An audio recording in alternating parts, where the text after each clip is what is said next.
দুর্বল মানুষের যেই 7টি অভ্যাস মিলিয়ে নিন নিজের সাথে।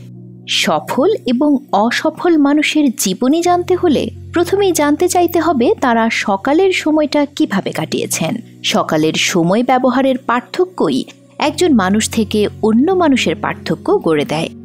মনোবিজ্ঞানীদের মতে সকালের কিছু অভ্যাস আপনাকে সফলতার পথে নিয়ে যেতে পারে, আবার দুর্বল মানুষের 7টি অভ্যাস যা আপনার ব্যর্থতার জন্য দায়ী হতে পারে। প্রথম নাম্বারেই আছে অ্যালার্মের স্নুজ বাটন চাপা। সকালবেলা অ্যালার্ম বাজার পরও ঘুম থেকে না উঠে কেউ কেউ স্নুজ বাটন চেপে আর একটু ঘুমিয়ে নিতে চান। মনোবিজ্ঞানীদের মতে এই অভ্যাস জীবনযাত্রার অগ্রগতি থামিয়ে দেয়।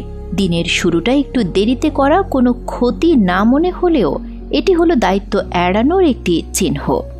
সকালে নাস্তা না করা। অনেকেই সকালের নাস্তাটিকে তেমন একটা গুরুত্ব দেন না।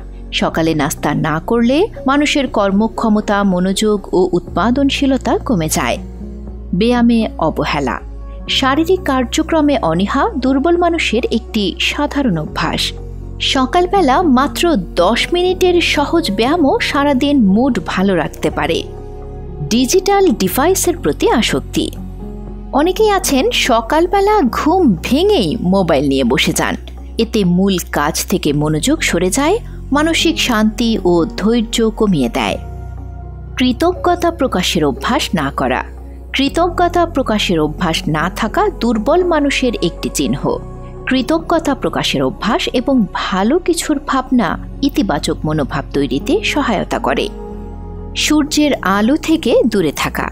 দুর্বল মানুষেরা প্রাকৃতিক সূর্যালোক থেকে দূরে থাকেন। সূর্যালোকের অভাবের কারণে তাদের মুড এবং শক্তির স্তর কমতে থাকে।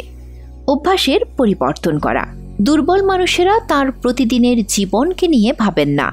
যেভাবে জীবন কাটাচ্ছেন কিছু অভ্যাসের পরিবর্তন করে নতুন পথ আবিষ্কারের পথ খুঁজে বের করেন না।